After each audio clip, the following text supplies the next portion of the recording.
Assalamualaikum. Bertepat di Dewan Al-Mutakin BPAS telah berlangsung Majlis Pelancaran Ihya Ramadan pada 2 Mac 2025.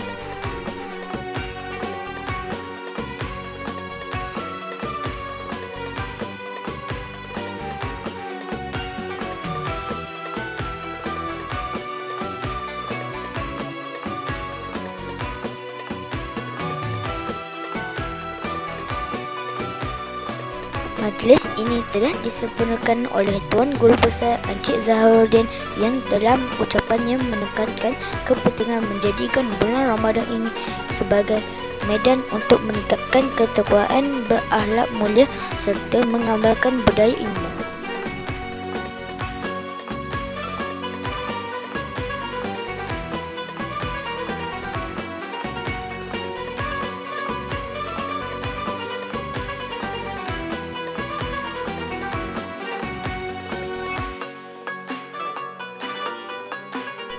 Program ini bertujuan untuk menyemarakkan kehadiran bulan mulia selain memperkukuhkan pemahaman dan penghayatan nilai-nilai Islam dalam kalangan warga sekolah.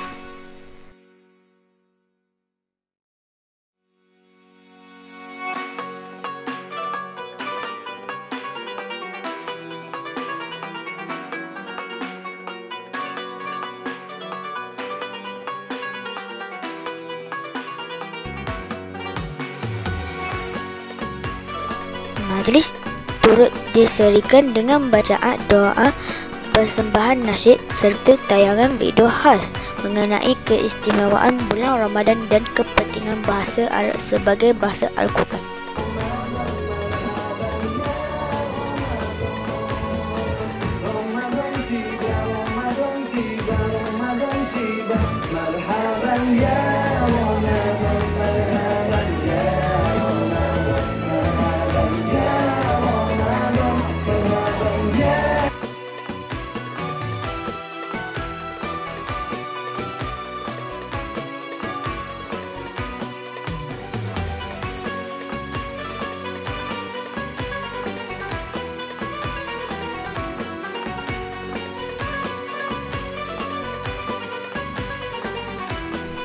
Kita ikuti pandangan Cikgu Aslinda mengenai program ini. Assalamualaikum warahmatullahi wabarakatuh.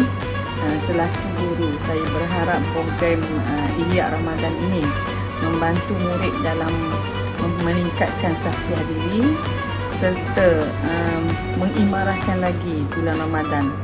Seterusnya, mendidik mereka untuk sentiasa bersyukur. Sekian, terima kasih. Sepanjang bulan ini, pelbagai aktiviti telah dirancang, antaranya pertandingan tilawah Al-Quran, kuis Islam, pertandingan khaid serta pengedaran tabung Ihya Ramadan bagi membimbing murid dalam menghayati keindahan Islam.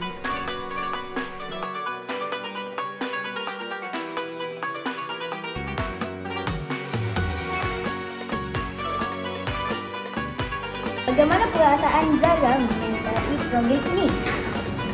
Saya rasa sangat seronok sebab banyak aktiviti menarik. Saya juga dapat belajar lebih banyak tentang Islam dan bahasa Arab.